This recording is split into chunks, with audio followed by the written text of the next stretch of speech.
Hello and welcome, heroes, to the Crit Academy. I am your host, Justin. I'm your guest, Anthony Thomas. We hope to inspire you with creative content that you can bring with you on your next adventure. Do you guys want to go? I'm your co-host, Ian. And I'm your co-host, Austin. We want to thank you guys for joining us today here at the Crit Academy Studios, where everything's made up and your roles don't matter. Yep, that's right. Your roles are like a hag without a coven. Yeah, now... Yeah, I need those. Well, they don't need them, but they certainly do get a bit of a boost when they do, right? Exactly. But then you also have to trust two other people, and I'm not exactly sure how that goes for most of them. I guess we'll get to talk about that today. I am really excited for today's episode, you guys. I want to thank our special guest, Anthony Thomas, the creator and admin of the Sage of Forgotten Realms community. Thank you so much for joining us. Thank you. Thank you for having me. Before we get into it, I'd like to take a moment to direct you to our house cleaning, which is, if you don't know, I am a big fan of DM Dave. I've been a patron of his, and I've been an avid supporter of his amazing D&D content. Well, he is in the middle of his Pexia's Guide to Omeria, a 220-page campaign source book for 5th edition that introduces DM Dave's setting of Omeria. I've been following it for a while, so obviously I'm super excited. It includes descriptions of over 100+ locations. He's been developing it for years, so that's part of that. New player options. I really have a favorite touch for the elementalist. Magic items, spells, and so much more. If that sounds like something you are interested in, please consider checking it out. You can find a link to it at rebrand.ly/Omeria, or you can go to critacademy.com/post/episode 219 and find it there as well. One of my favorite Kickstarters thus far for 5th edition. DM Dave's content is amazing, so certainly check that out. Now, before we get into the main topic today, we like to start off every episode on a high note, and we do this by giving away fat loots. Ain't that right, Austin? Absolutely. And right now, our RPG Fat Loot giveaway is the Candlekeep Codex. The Candlekeep Codex is a supplement to accompanying Candlekeep Mysteries. Which I believe, didn't we actually review it on the show? I don't quite remember. Not that one. Not this one? Okay. I knew we reviewed something, I feel like. But it includes new subclasses, monsters, and a D100 list of books with descriptions, 20 of which are magical. Isn't that awesome? Oh, it's so cool. So I do want to say that the one thing I really liked about this is the book descriptions. Each one is a hook adventure unto itself. It's super in-depth and super very cool. So if you're doing the Candlekeep mystery spiel and you want to be able to expand and create your own, this gives you a massive collection. Avernus. Oh yeah, because you're just playing Avernus. You stop by at Candlekeep, you could throw this right in. And they pick up a book. What's this? We'll tuck that away for later. It's a very cool book. I was very impressed with it. Who's our winner? Our winner today is Smalls178. Congratulations, my friend. You got a very awesome thing this time around. Oh, my But if you dog's didn't getting win, fed. don't worry about it. You can head over to critacademy.com and subscribe for a chance to win. Yes, definitely do that. When you sign up, you get entered to win every single week. Every week we give away at least 2 products. Sometimes others during the week throughout the week. So definitely swing by and check that out. If you are interested, I'd like to make a special offer to the awesome people over at Sages of Forgotten Realms. After this episode, I'm going to give some information to our boy Anthony here to have a free giveaway of one of our best-selling products, our fantastic terrain product. So that'll be exclusive to people that follow him in his chat, so in his page. So if you're watching this now, go now, go do it now, and keep an eye out for that post. How's that sound, Anthony? Oh, sounds great. That's awesome. Now, let us move on to our main topic today. We're going to be talking monster tactics, Hags. Not only are we going to talk about rich and delicious lore, but we're going to also talk to you as a DM how to really bring this fight to the table for your players so that you can get the most out of it. For sure. Anthony, our master of Forgotten Realms lore, is here to help with that. Anthony, for those who don't know you, can you tell us a little bit about yourself and what you do in the world of Dungeons & Dragons? been playing D&D every chance I could get since 1982. I'm the admin for the Facebook pages, the Sages of Forgotten Realms, plus many other worlds as well. So if you put Sages and then whatever world you like, if you don't like your peas touching your potatoes, you just want specifically Spelljammer, then there's a Sages site for Spelljammer. That's awesome. Fair enough.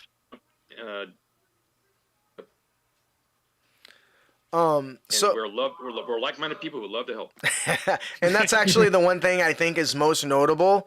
You're very good about keeping out the trolls from starting fires, and we talked about that before the show started. So kudos to you, because that's a tough thing to do with more than 10,000 people in your group. So that's my I've lost count guarantee how to many everyone. how many D&D pages posts become dumpster fires? yeah, Too many. Yeah. So I'm really excited to have you on. Obviously, as a D&D player, there's one question that we always like to ask everyone that comes on the show. What is your most memorable D&D moment? I have many. The one that I love to play was a homebrew that I used to make. I DM'd during my overseas time in the Air Force. Thank you. The PCs had to get rid of a nearby forest of feral vampires who was eating off a nearby village. When the other GI's players got their orders or had to ship out, I had them do their last epic battle with vampires, only to become one of them in the end. That was like the thing. Okay. So I would have their characters as a vampire for the other GIs to fight. And I just kept this going as a constant thing, a process. I kept that game going for about 3 years. That's Wow. kind of What I do is I would send letters to those GIs. Hey, this is what happened to your vampire character. So and so killed him, and this happened to him. Later on, That's cool. yeah. back before that, there was a thing called the internet. Yeah. Yeah. Makes sense. Yeah. That's cool. Did they ever like reply to you and say Oh, yeah. like, Yeah. what were some of your favorite replies? Wow, they were just surprised, or I'm glad they killed so and so, and or made so and so a vampire.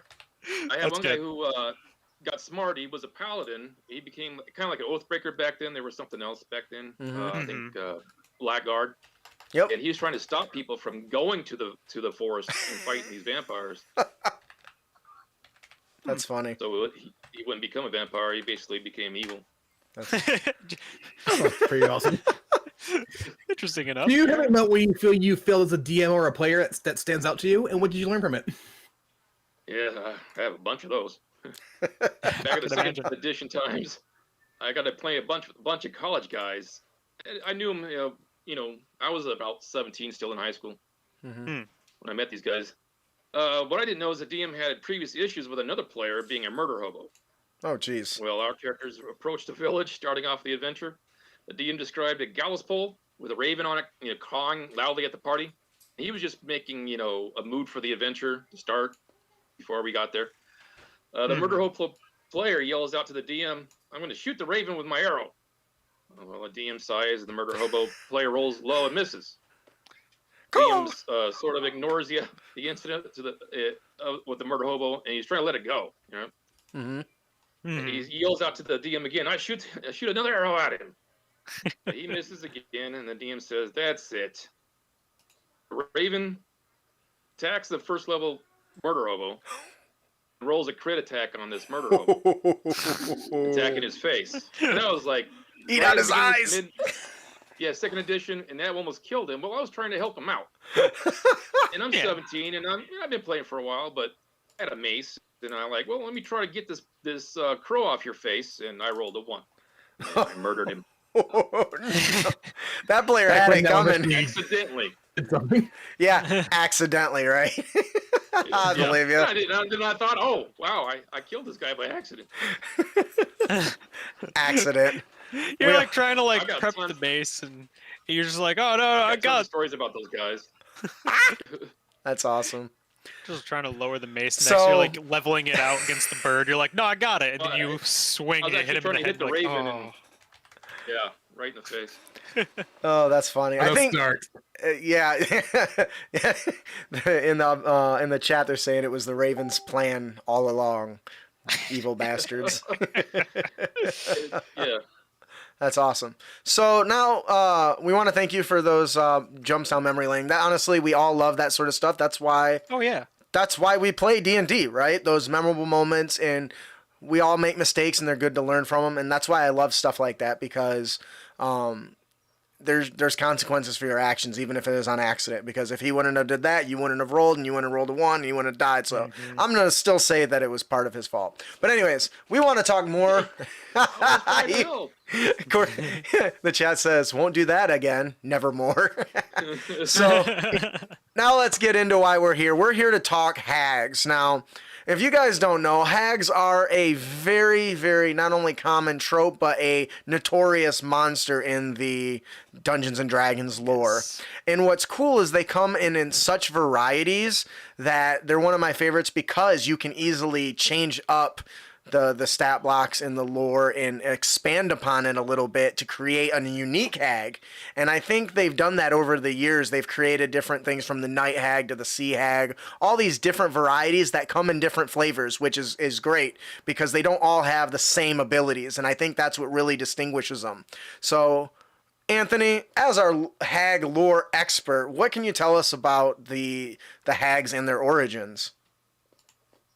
originating from the dark places of the Feywild, they're the most iconic monster at D&D. They've been around since first edition. The hag is a DM's gift that keeps on giving. You just want to throw a 2-hour one-shot at your players and need a flimsy plot? Aim it on a hag. Hags delight in suffering, fighting themselves, and creating new and inventive ways to torment people. They are obsessed with tragedy and sorrow. They constantly spin untruths and lies to constantly keep their victims confused. Their reproductive process is a campaign within itself. You can get that in further if you like. The hag. So I'd actually like to talk about that a little bit. You mentioned that they come from the dark places in the Feywild. I'm gonna be honest. Right. I didn't know that. Right. I don't know much about the Feywild to begin with. Well, clearly that's where hags come from. Apparently. So I think that that's really interesting. Is there like, it says the dark places, like, is there any lore about how they actually came into existence? I couldn't find any. Really. Okay. Unless I missed it. No, yeah, no, that's perfectly fine. Sometimes monsters have, like, this is the first one, like the Medusa. Maybe that's just Greek lore where she was like cursed or something. There is Baba Yaga if you want to get into her lore. She's more Earth than she's part of D&D though. Yeah, she's one of the big bads, isn't she? In one of the books. Right. She's like the mother of all hags. Ooh. And D&D does have their version of her, the saga. Oh, okay. She must be a high-level monster, huh?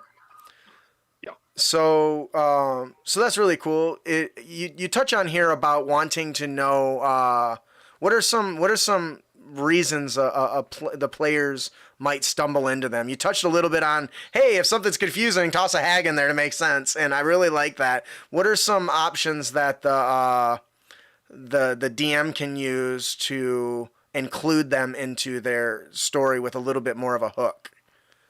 Right, like if you have a 2-hour one-shot, you just want to get your friends together and bash some orcs over the head. Mm-hmm. You just need a flimsy plot to get them along. Right. Make a little side thing, that maybe 20, 30 minutes of them dealing with a hag. She wants them out of her swamp because they're eating up all of her components in the swamp. She basically get out of my swamp. Makes sense. I have to call. I'd totally go with the Shrek theme there. So there's a lot. You mentioned that there's a lot of different varieties. What are some of the different types of hags? One of my favorites was the one I've actually used in my underwater adventure, Dark Tide to Damodan, the sea hag. Can you tell us a little bit about that? Yeah, they're absolutely hideous and terrifying to look at. That's true. Even when they like all hags are. Yeah. Well, yeah, the sea hag's the worst. Okay. Even when they use magic to change their appearance is still not enough. Yeah, anything beautiful enrages them. They'll go out of their way to destroy anything that's beautiful. can be very dangerous for tier 1 characters due to their death glare. They have a good death glare. If you get caught up in that. They can be found on abandoned islands, seashores, and lost or forgotten shipwrecks along the shorelines. I did create one for high-level characters. I called her Mother Fish Guts. Okay. Accurate.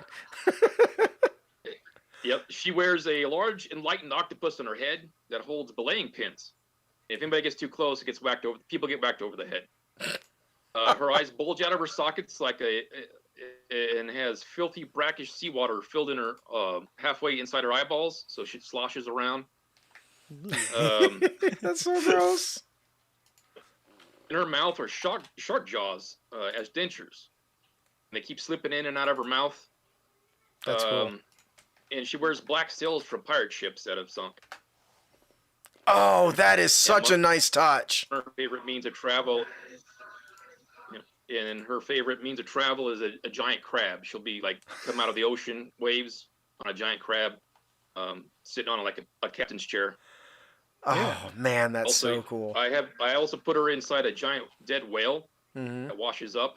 She comes out of the mouth and that's beached on the beach.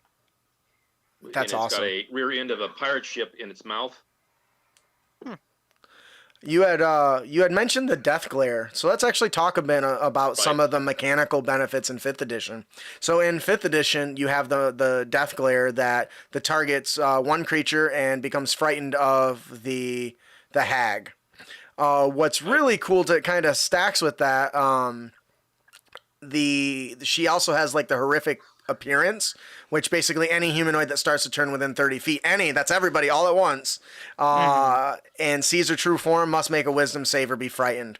And they have to repeat that saving throw, which is just disgusting because how hard it is to fight somebody that while you can only run away from them. So these are one of my favorite creatures to use when it comes to like having minions, right? Because while she's there, they can't directly engage her, so she's good at giving orders, and giving her a magic item even tops it off, giving her some sort of good ranged attack, 'cause she doesn't really have that in her arsenal. Yeah. But you mentioned all the cool underwater kind of things. I instantly imagine giving her like a harpoon or something, because I don't know if you know, Right. the Sea Hag in 5e doesn't actually have any like magical spells like some of the higher ones. But they can breathe air and water, so that makes them a little mobile in that Just regards. grab you and throw you underwater. Yeah. I would also go as far as even if they made their save, I would have them dry heave. Dry heave. Oh yeah. The players have them dry heave even if they made their save. Nice. Yeah. So would that affect the game mechanically in any way, or would you just use that as flavor? No, I would just put that a little. That's how horrific they are. Yeah. Yeah, and that's a nice touch because sometimes as DMs we forget to add the little descriptions in there for things that are just flavor. Like it's easy to say, "Oh, she's hideous," but to say, "Oh, she's so hideous," you just start dry heaving, and poor Bill over here failed to save, actually threw up while he's running away. So that's a nice little touch. Like the smell Or is if you want to do awful. is Yeah.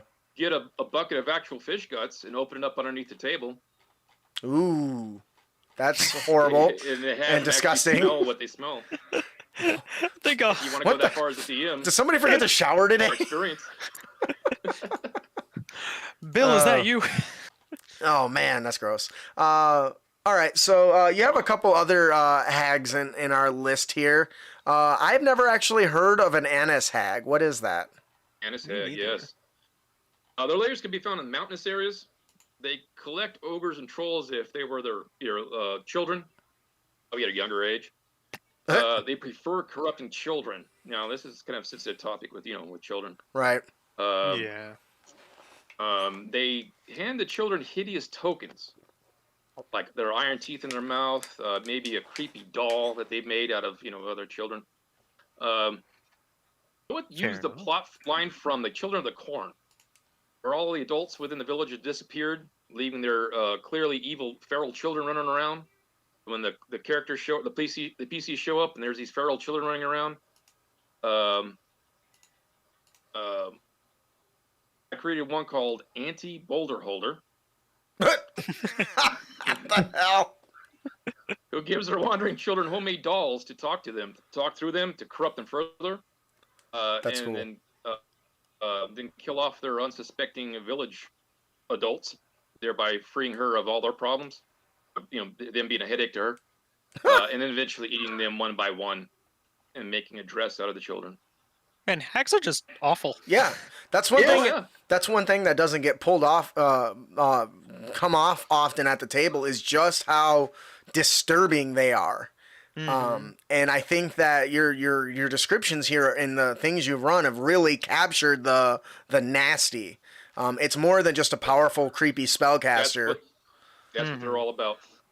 Yeah. Make your. I'm your- pretty make sure your in the players Vector League just game there grow. was one notorious game I had in a TPK that had an hag and her troll children, if you will. Oh God. It's like, oh, we got a big group, so I'll grab the hard. Then the players kept rolling ones, kept rolling 20s for attacks. See where that's going. Yeah. Yeah, It's that fun. will do it. You and Anthony mentioned the fact that they take children. This is a good opportunity to include children of other races too that have different powers and stuff. That could be really interesting, especially if they, manipulate them. She manipulates them into working for her.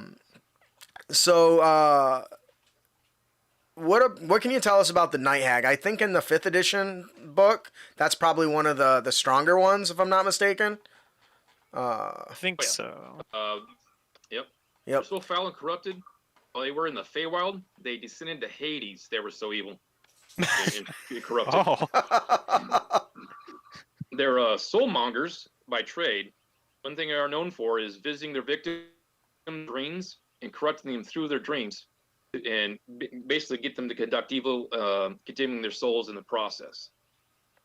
After corrupting a person through preferably a high-standing person, somebody who's important. I mean, no one wants a commoner soul, you know what I mean? In the process of getting themselves killed through the hag's conniving ways and behind-the-scenes drama, they arrive to collect a person's soul to trade and sell within the 9 hells, or in Hades. And they have a huge market dedicated to that itself. Their souls fueling the blood war. So basically, they're selling off to the blood war, or any devil who wants one, needs one. makes sense. They use a soul bag that's made from the skin of their victims.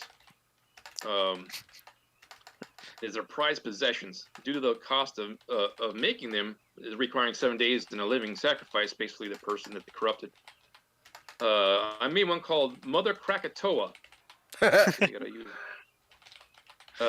She's one of my favorites. Her thing is she likes to use a stick pin, sticking people randomly, and then either licking it, tasting the blood off the pin. Oh my God. Determining how evil or good they already are, so that to see how far she's able to corrupt them further. Oh jeez, that is awesome. Like, so she'll stick somebody. Oh, he's ready to go any minute. Let me see him tonight.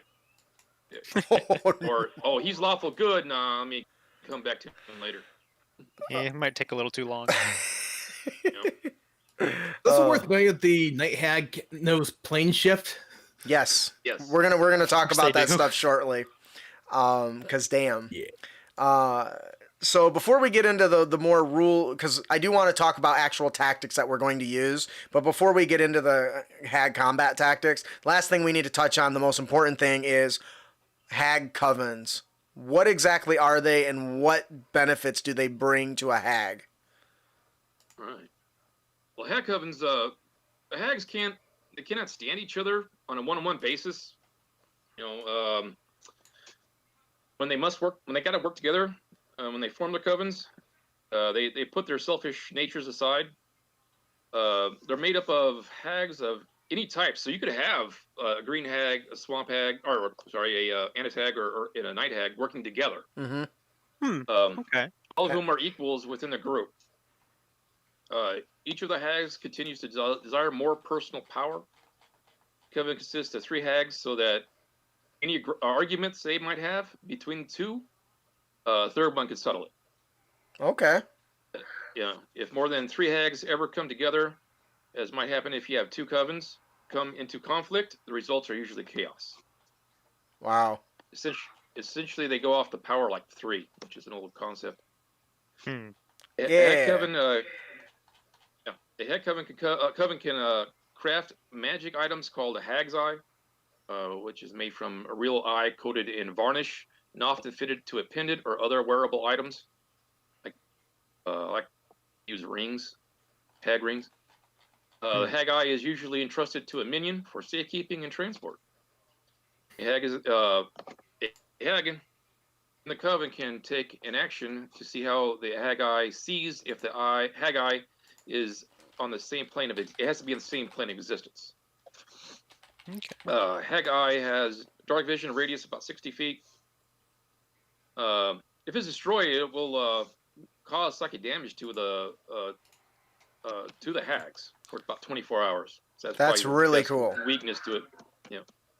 I'm glad you actually brought that up Mhm. because I feel like in this situation, when you're fighting the hags, this can be exploited by the players, and it should be. Right. Especially as it could be a good reward for the players if they take the time to learn and investigate more about the hags and their coven. Because this can really be a powerful tool because not only do they take damage, but they're blinded for 24 Yes. hours. So It's a very as big thing. as a DM, if you're going to run a group of hags and as a coven, this is something that needs to be discoverable by the player characters because it can really help them if they would normally otherwise be outmatched. Or even if they're not, it rewards the person that cares more for the investigative part, and it rewards the players for prepping. And this is not, and in my opinion, there should be more monster features like this. And for a while there, I actually thought about making an entire product that's just monster weaknesses, things that can be discovered by the players aside from just the troll is vulnerable to fire, something like this Yeah. that benefits them in a way, but also creates a weakness to be exploited. And the hag, in this case, the hag covens are one of the only things that I've seen of that. Can you guys think of anything that's similar? Not really, no. Not off the top of my head. Um, I mean, earlier additions for D&D in general, but not in 5th Ed because they try to simplify things quite a bit. And that was kind of one of the things that got tossed out. Yeah. So, as far as the hag covens, obviously it's the you mentioned the rules of 3. That's part of it. Though I guess you technically, if you wanted to add more, you could. But I would say sticking with the theme is you want to go with that 3 probably tradition. important anyway. Yeah. So I kind of want to talk a little bit about what is the best ways to kind of get the most out of these from a flavor perspective, from a mechanical perspective. And the first thing I wanted to follow up with, because you just talked about, is the coven. So a green hag is a CR5 or the night hag is a CR5, right? And aside from having just a couple spells they can use a couple times a day, such as the plane shift, which is awesome, by the way, because that means they can easily be a returning character. But then they only have Ray of Enfeeblement and Sleep, Detect Magic, and Magic Missile. That's not all that impressive spellcasting wise. Yeah. The most impressive spell they have is quite literally the plane shift. Yeah. But if that same hag forms a coven with 2 others, they become a 12th level spellcaster. So now they've got 4 first level slots for Identify and Ray of Sickness. They get access to Contact Other Plane and Scrying at 5th level, Phantasmal Killer, Polymorph, Bestows Curse, Counterspell, Lightning Bolt, Eye Bite, Hold Person, just a whole slew of FUs to the player characters. But all the rest of their stats are pretty much the same. And that shows how powerful them forming that pact is. What do you guys think about that from a mechanical benefit perspective as the DM in running a hag coven? If you have I 3 definitely hags, think them being go ahead. Go ahead. Yeah, if you have 3 hags together and they almost all look the same, let it on to your players that they think they're just dealing with 1 hag. That's and they're good. actually dealing with a coven. and then they could change into anybody. They could mimic anyone depending on the hag. Dude, that's awesome, Anthony. Because think about it. If let's go with the night hag, right? Because they don't actually have the illusionary appearance thing. They just have the polymorph. But if they polymorph into the same looking character and the players run into one and hurt her and she gets away, maybe she creates a gash across their eye. And so next time they see her, she doesn't have that gash. And then the time after that, maybe she does again. And so you can easily allude to that. It's she's part of a coven and they're all look very similar. And I think that would be quite the cool payoff. I would make it a huge surprise to the player characters or to the players. Yeah. But, at the last minute, that's when they figure out, hey, this is a coven. This is just one. Yeah. Ian, were you going to say something? Yeah, sorry.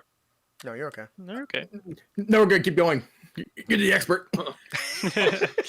Fair I'm enough. just a huge fan. That's all. So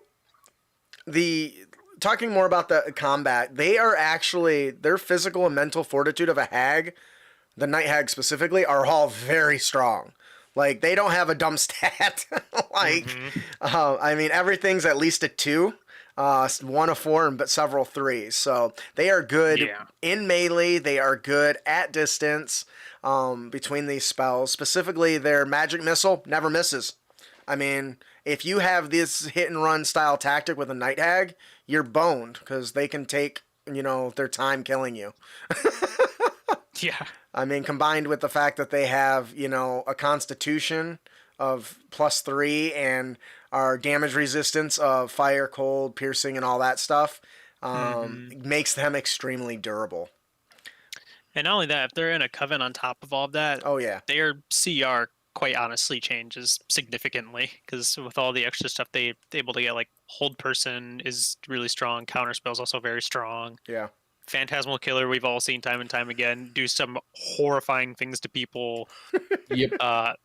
Contact Other Plane might not seem super crazy, but if they are, for plot reasons, they know higher, stronger powers, could easily do something.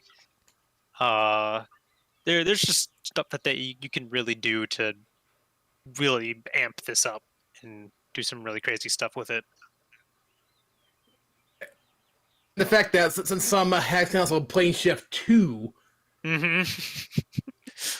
could have some very good synergy there. Yeah. Just some very powerful stuff they can mess with. So you mentioned the contact other plane.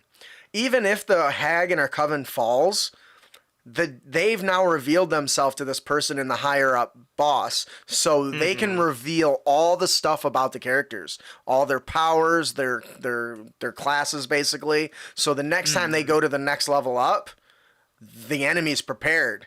Oh, you know that this wizard is a pyromancer and is always using fire? Well, I'm going to make sure to send a bunch of people that are immune to fire against you. Or, you got somebody that's like a brutish barbarian, right? Send enemies where his brute strength doesn't come into play. They all fly, right? And so now he's stuck shooting a bow or launching javelins because they were prepared for him, because when they fought this hag, it used its abilities to contact and forewarn other people, making it very easy to get the jump on the characters. Also, I want to just put this into